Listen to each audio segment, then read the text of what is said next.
Welcome to Athlete First, a signature series by Sports First. Sports First is a technology development company. We work with sports companies and startups to develop digital solutions. Each episode takes you beyond the scoreboard to uncover stories of grit, resilience, and determination that define true sporting excellence. Athlete First isn't only about stats or medals. It's about athletes, coaches, mentors, and the untold stories behind every performance. It's about long hours of training, the sacrifices nobody sees, the doubts they had to silence, the belief they carried them forward. On today's episode, we have a very interesting guest and we are honored to have him, Mr. Alex Tharakan. I hope I have pronounced your surname correctly, Alex. He is a high performance Yes, Alex Tharakan. Perfect. He's a high performance badminton coach, sports industry expert, and business development specialist. With years of experience in shaping state, national, and international level athletes, Alex has been at the forefront of developing India's badminton ecosystem. He has successfully led some of the country's most prestigious academies, including YIBA, International Badminton Academy, Badminton Gurukul, and the TOS Badminton Academy. From training elite athletes and managing high performance centers to driving business growth in the sports sector. Alex's journey is about building champions and creating sustainable pathways for next generation of players. So let's step into his journey and discover the coach, the mentor, and the leader behind the game, because that's what Athlete First is all about. We welcome you, Alex, to the podcast. Thank you so much, Amy. I'm so glad to be part of your show. Absolutely. So, like, my basic first question to you is like, growing up, what role did sports play in your childhood? And, how did it click that you wanted to go into badminton? And, what was your journey? Hmm.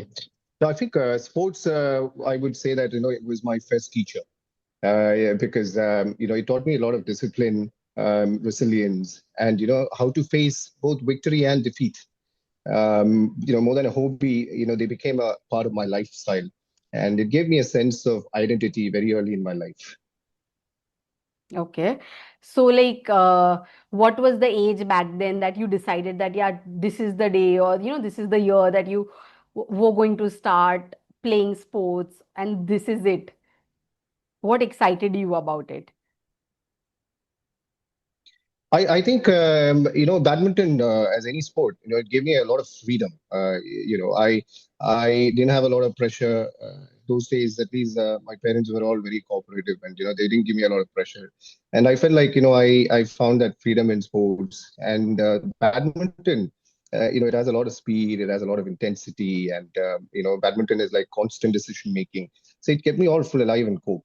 Um, and later I think coaching just was an extension to my passion in badminton, because I realized that I could contribute more by helping other players than pursuing my career. I found joy in it. So, how was the transition from a player to a coaching to a mentor? How was the transition? Was it smooth? There were ups and downs. Like, if you could share that journey also. I think there is always ups and downs. I mean, as a player, it's a very different thing. You're responsible for only yourself. But I think as a coach, you have to look beyond yourself and think about others. It is very difficult to create interest in other children, and there's always, as a coach, you feel a little nervous in the beginning, at least in the early stages of your career, True. that whether the athletes would listen to you, whether you make sense to them. But I think as you see the players accepting your knowledge, accepting your lessons, and when you see that the children are improving, that is when you as a coach would feel satisfied. And I think yeah, that is what I would say about my passion to coaching. Correct. So, like, in your coaching journey, like, how have you been associated with athletes? Like, if you could share us a day in the life of a coach, that like you talk to the athletes in the morning, you go for training, how is the day shaped up?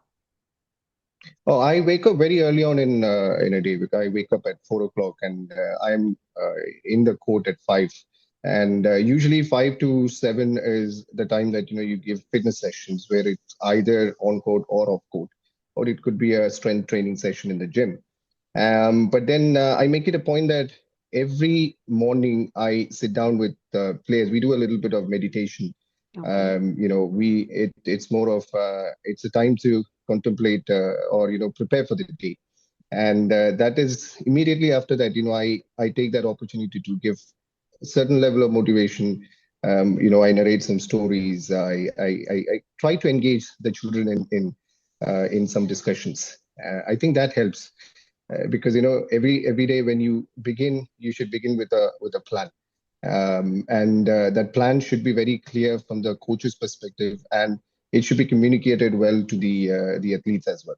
So that is how we begin, and then we have second session at 9:30, and it goes on till 12 o'clock, which is more on court, and there we do a lot of corrections on court.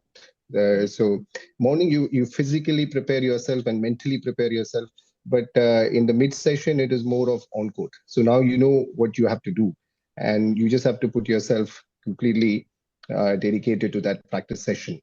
And we learn skills. Mostly we try to learn a lot of skills in the mid sessions.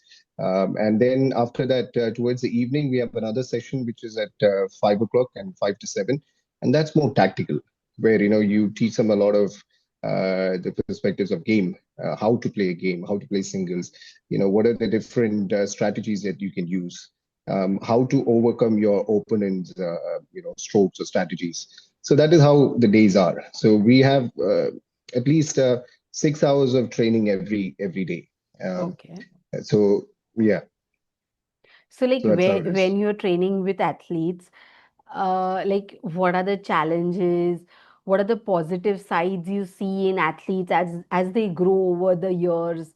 And they like from amateur to an elite, like the shift in the journey. How do you see it? How do you envision it as a coach? I think athletes shouldn't be considered as machines. They have a human side to it. Correct. They need to be taught how to have a lot of patience. They need to have a lot of encouragement, and they need to have the trust. They need to have the trust in that system. They need to have the trust in the coach. And I think it is our duty as a coach to make it very simple and human as much as possible, and not consider them just as machines who can produce some results. We have to look at it a little more long term. True. So, like, can you recall your first coaching session with an athlete? What were the emotions you had? What challenges did you experience that time? And, like, what is happening right now? Like, there are two different segments. So, if you could share that. I think my first coaching experience, I felt a lot of nervousness. Like I said before in the interview, as a coach, in the first early periods of your career, you feel a little nervous about whether you're going to be accepted, whether your lessons are going to make sense to the players, and whether they're going to listen to you. And in like any sport, badminton also has a lot of pressure from the external forces. Where you have your parents, you have the system, a lot of tournaments, and all different sort of pressure is there. So I was skeptical. I was a little nervous about whether I can do this or not. That was my first sort of experience. But then I felt like it's more of listening as teaching. It is not just about teaching. You have to listen to them also. You have to find the problems. You have to solve it, help them solve those problems. So I think the joy on their face, when they improve, makes that nerves cool down. And now I'm in a stage where I'm a bit more. I've gained experience through years, and I'm able to control my nerves. I'm able to contribute more because there's a lot of lessons you learn throughout. Each day in your life, there's a lesson. Absolutely. From each player, you learn a lesson. From each tournament, you learn a lesson. From each mistakes, you learn you learn a lesson. So I think that is the spirit of sports, wherein there's always you learn from your mistakes. It's very human to make mistakes, but repeating the same mistakes is not the wise thing to do. So Correct. we as coaches, we evolve. Absolutely. So, like, can you share a few learnings with all the coaches across listening to this podcast that they should carry on with them always in their life as a badminton coach or as a coach, as a sports coach? Sorry, I did not understand a question. What did you Like, say? there are a lot of learnings, right, which you have No. encountered over the years. So, can you Hmm. share a few learnings, what you would always recommend a coach should learn this and implement it in their life? I think, like I said, a coach, shouldn't be just looking at, just talking or teaching, and they should be a little more a better listener as well. You need to listen to the problems of the players. They all come from different emotional background. They all come from different, you know, different cultural backgrounds and family backgrounds. So I think a coach should try to build a trust with the player, and being a good listener would be the beginning, where you start from, and then from there you can build that trust with the players, and then from that trust you can actually take them through the lessons you want to teach them, and you can see that improvement. And you should also um, always you should not look at quick results. You should always be planning long term, and you should be able to communicate to the players as well as the parents that there's no quick fix to anything. There's no quick results to anything. You should convince them from the very beginning. If you're on board, I would help your child develop. So that is by being a good listener, that is by creating a trust, and that is by giving them the lessons that can improve their game. And yeah, so I think you should not be short visioned. Correct. So, as a coach, what I understand from what you speak is your role is to talk to parents, your role is to talk to an athlete, your role is to talk to the organization where you work or where you are associated with. So, how do you manage the balance between all three, keeping your sanity also? Oh, I think, we need to always, there's a lot of expectation, you need to balance that expectation. Parents want results, and athletes, they want success very quickly. And, academies, they want recognition.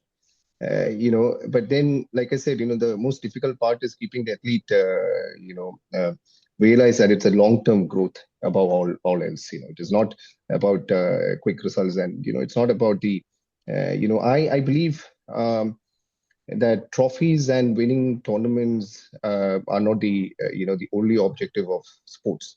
It should move beyond that. It should shape your lifestyle. It should lead you as a better person throughout your life. It should give you a longevity, and it should give you happiness. That is what I believe. So each day, as a coach, it is challenging, wherein, like I said, to maintain that trust, and to balance the expectations of players as well as the parents. Correct. So, what was your toughest challenge in your journey till now, and how did you overcome it? I think, I remind myself, why I started coaching or why I started playing. It is a passion beyond anything, and it is also a way that I shape life. Others' life. I use badminton or sport as a tool, and I always try to keep myself surrounded by positive mentors, peers, and routines that keep my energy steady. So that's what I try to do always. So it is always, like I said, it is a tough thing. Each day there's a lot of challenges, but then, like I said, it's passion beyond anything. It is Correct. passion that drives you. Absolutely. So, how do leading organizations where you are associated with shape your vision as a coach and help in the development of an athlete? I think it has, YIBA or Badminton Gurukul or TOS. It has just broadened my perspective. Coaching isn't just about, it's not about one athlete. It's about building an ecosystem. And I believe that building ecosystem, nurturing culture, and creating pathways for hundreds of players to take up the sport. That is what these organizations actually teach, or these academies actually teach and taught me. So when you're running a center by yourself, where you're a coach by yourself, maybe you're taking a few number of players, maybe 10 or 20 players. So that is very different from when you are part of a larger organization. When you're part of a larger organization, you have a bigger goal to achieve. And I always believe in creating an ecosystem for players to grow and develop. And I think bigger, larger academies, support from the government and the associations, and for the good funding from CSRs, these are things that can shape a player. So yeah. So I always believe that it is not just about one athlete. It's a system that can create hundreds of athletes. Absolutely. And when you're talking about the ecosystem, like, can you share that for an athlete, there are how many people required? Like, it can be a mental health expert, a physiotherapist, a coach like you. Like, there are a lot of people who are required. So, can you share that how Yeah. many people are required? What is their role? And just the whole. Okay, so I think if, in every academy you should have somebody to head the initiative, and you need a head coach who does the proper management, proper planning, and make sure that the plans are implemented, and make sure that everything is well organized, and the assistant coaches are assigned the right kind of jobs. And well, after the head coach, you need somebody to assist, and it depends on the number of players. I think in the advanced category, in a court for singles especially, you could possibly have three to maximum four players in a court. And if it is doubles, you can have maximum up to five players in a court. So yeah, so each court should have a coach assigned, so that he can keep watch on how the players are practicing. If corrections are required, you need to be doing that. It is not always possible to have those many number of coaches, because if you're having a court as big as 16 or 20, you cannot have 20 coaches at a time. So with experience, taking the right kind of talent could probably balance that. Maybe a coach can handle two or three coaches, right? So yeah, so as far as coaching is concerned, there should be a head coach that leads the initiative, plans, and make sure that everything is implemented rightly. You need assist coaches who can assist and make sure everything is working and everything is according to plan in each court, each session. And they should be able to guide through the players. And you definitely need somebody to work on the fitness, because I remember earlier when we started playing, it was more about a coach handling the entire group. Maybe he might have one or two assistants, and then the fitness and all has been given to us by that single coach. But times have moved on. We have better infrastructure, we have better funding. We have larger, and the technology is also helped us realize that beyond human involvement, there's also technology that can be used. And even sports science has evolved, and it has developed so much. So we have help from fitness coaches, physiotherapists. We have help from mental conditioners, sports psychologists. They can, yeah. So these are all important, but it is not necessary. All the academies would have access to all these facilities, because Correct. what usually happens is, smaller the size of the academy, smaller the funding, because India, as you know, is a large country with a lot of potential. So what happens is, it is not that always the resources are distributed rightly across the country. So some places, some cities would have more funding, more access Absolutely. to expert trainers and coaches. So it all depends. Correct. But then, yeah, I think the government should try, or government and even the association to should try distributing the resources to as many academies as possible throughout the country. And there should be feeder centers, there should be elite training centers, and they should have access to all these facilities that I said. Absolutely. So, when you were talking about technology, how do you see technology has grown, evolved? From fitness trackers to match analytics, there are like so many things where technology is Hmm. being part of the sport. So, how is it helping badminton training? I think it's a game changer.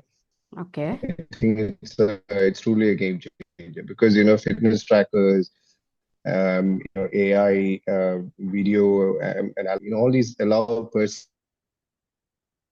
training like never before. We didn't have access to many of this 20, 30 years ago. Maybe America would have had, access to a lot of the technology, but then we were far behind. I think sports only gained importance and gained that popularity very recently in India, at least beyond cricket. We all grew up watching only cricket. So I think because of technology, because people are able to watch these matches sitting at home, miles away from where it has been conducted, and people have gained interest because you're able to see these. I remember growing up, we were not able to even watch a proper badminton live match. We never had access. But cricket, through the Okay. 90s and 2000s and all, we all grew up. So we were all very keen at watching cricket and football, and that I think gained that popularity for those sports. But now we have access to everything. Even a small sport like kabaddi has a lot of followers. I Correct. think that is because of technology that people are able to watch these, be interested in these, get into sports or get their children into sports. And because of technology and knowledge, the awareness, a lot of the parents understand the importance of sports in life. It is not just about making money; it is a lifestyle. It is good for the health, Absolutely. mental and physical. So I think starting from there, it made a lot of difference. And then using these technologies to develop athletes, like I said, we have fitness trackers are there. Before we didn't have. I mean, if we wanted to count the pulse, we probably would have used an oximeter, or we Correct. most of the coaches used to use the fingers, to Yes. analyze the. So now that is not the case. I mean, you can track how fast your heart is beating. What is the intensity or the load that your body is going through. You have your what do we say, the body analysis, Yes. where you see how much percentage fat you have, what parts of your body has more fat, how is your muscle doing, how much water content you have. See, all these are very important, because athlete development is not just about practice or on-court training. It is a lot about nutrition. It is a lot about mental conditioning. So all this is possible only because of technology. So like I said, I think technology has helped us personalized training like never before. Correct. So, do you believe that it can help prevent in, overtraining or injury prevention, or there is a burnout in elite athletes? So, is it helping in any way Oh, right now, yes, or it yes. is a long way for India? No, it is. A lot of the academies are incorporating all these technologies in India too. We are not far behind. Looking, I mean, we are not in the 70s or 80s that we were far behind the Western countries in terms of technology. I think our country has developed a lot of. We have made a lot of advancement in technology. We have the right kind of trained professionals and the mindset to further develop. So I think a lot of the academies are implementing these technologies, but at a slower pace because, like I said, to implement these technologies, you need a lot of funding, and Correct. these funds don't come easily. Because if you are looking at just the fees that is being collected from the players to meet up your expenses, it is never going to happen. You're just going to meet your expenses, or maybe you'll be most likely below the required the funding. So the CSR funds, the government grants, support from the association, all these are the different ways that academies can find the right kind of funding to incorporate and implement, or bring these technologies. I think there are centers like Padukone Academy, Mhm. Gopichand Academy, all these academies which are world class in terms of infrastructure and in terms of the usage of technologies. Padukone, the Center of Excellence, Padukone Private Center of Excellence, they have a fantastic technology lab. I mean, they have a. I've seen. I've seen a lot of high tech machines, a lot of things that the players have access to. I think it helps to monitor your workload and recovery. And data is something which is very important. So data, all these data can help catch the red flags before actually an injury happens. So once the injury happens, it is very difficult. So before injury happens, if you can have the right data that can give you the red flags, then that would be the biggest um, breakthrough for us, for in sports. Because what happens is that a lot of the players, they have a lot of potential, but early on in their career, they drop out because of injury. So preventing injury Hmm. is a very important thing. So this is where technology is going to help you. And I think we have the technology, we have the access to it, but we need the right kind of, like I said, maybe one or two or three institutions have that capability of funding. I think the government or the association should look beyond those couple of or three centers and try to distribute the resources a little more fairly. And if they could do that, or at least bring these excellent centers and technologies in each state, I Yes. think that would make a lot of. It'll be a game changer. Absolutely.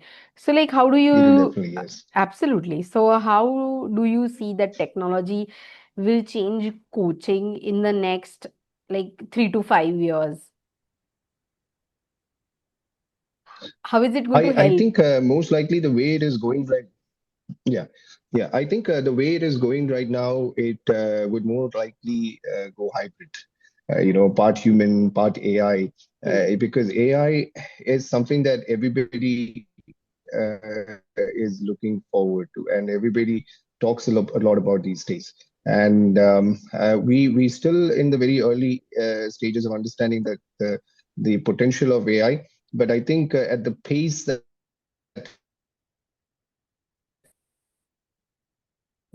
we've always had technological, but the pace at which AI is transforming lives and the pace at which AI, most likely coaching is going to be part human and part AI, and it is going to go a hybrid. I think, data will guide decisions, and but the human touch will still keep inspiring and motivating athletes. Yeah. Absolutely, absolutely. Alex, we'll move on to the next segment in the podcast. That's myth versus reality. Okay. I'll ask you a few questions. You Okay. just have to answer. Is it a myth or a reality? Hmm. Okay. Okay. Okay, perfect. Badminton is only about speed and agility. Myth or reality? Myth. I think it's equally about strategy. It is about mental toughness, and I think it is about adaptability. So it is not just about speed and agility. Absolutely. People often think coaching is just about on-court drills. Myth or reality?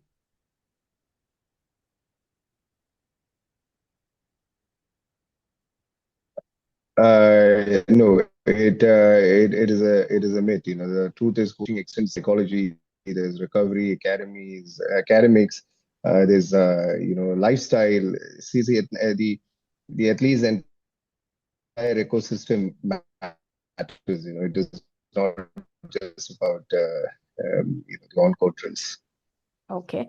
Is the life of a high-performance coach as glamorous as it looks?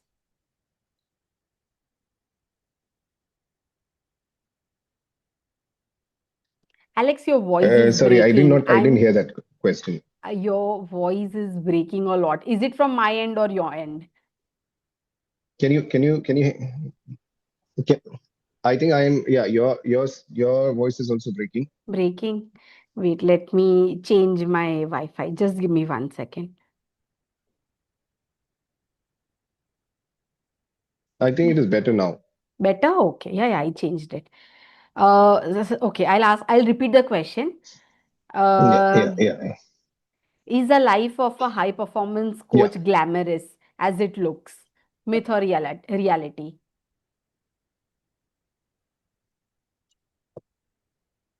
Mate, not at all. I mean, it's it's long hours of travel. It's long hours of work. It's a lot of sacrifices. We derive from it. It makes all the difference. It's worth it. Absolutely, absolutely. Now I'll move on to the next segment.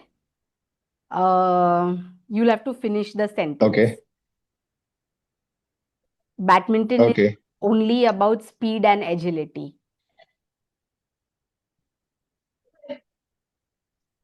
Oh, no, I said we that was the same question as a myth, right? I said It it's is, myth. it is, it is. Yeah, yeah. It's equally about strategy, mental toughness, and adaptability. Okay. Winning matches is all about natural talent. Not really. I think champions are always made. It's about hard work. It's about perseverance. It's resilience. It's a lot more than having a natural talent. I think natural talent just makes you a little lazy. I Uh, think hard work, perseverance, that's what matters. Absolutely. Only elite players need a coach. Sorry, Only elite players need a coach. I think your voice is breaking. I'm so sorry. You'll have to finish this sentence. It's like the question is Mhm. only elite players need a coach. No, absolutely wrong. I think everybody at every stage requires a coach. I think coach is beyond training elite athletes. I think coach is the one person that can actually create that interest. He's one person that can teach you the lessons. Like I said, we learn a lot of things beyond just playing badminton or beyond playing any sport.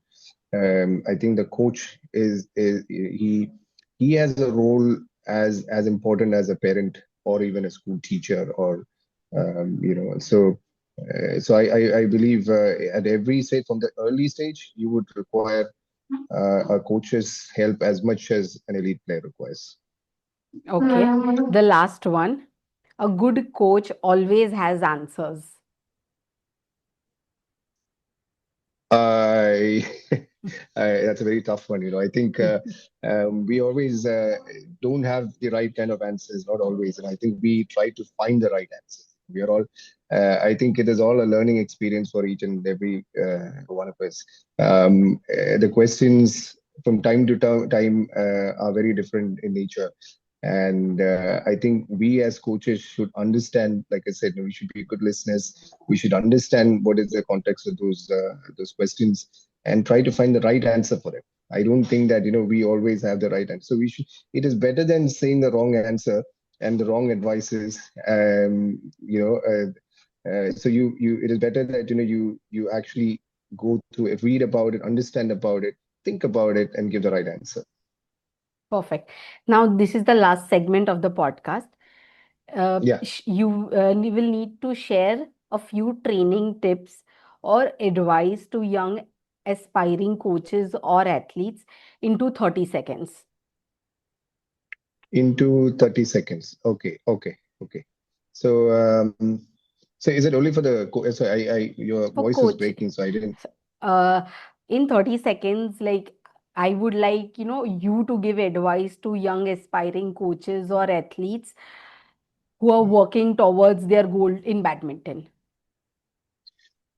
I think both as coaches as well as athletes, you should understand that this is not something you want to do it in short term, and this is not something somebody should force upon you. This passion is the most important thing. So you should understand that passion is something that leads you to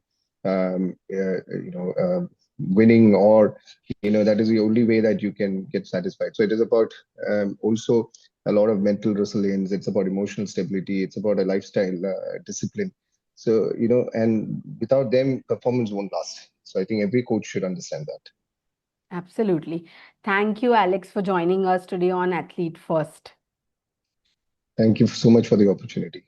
So, everyone listening to the podcast, please share this story with your friends, families, and who believe in athletes. We wish you, Alex, once again all the best for all your future endeavors, and we will keep on posting more about Alex on the Athlete First page. So please go and have a look at it. Stay tuned and keep putting Athlete first. Thank you. Thank you.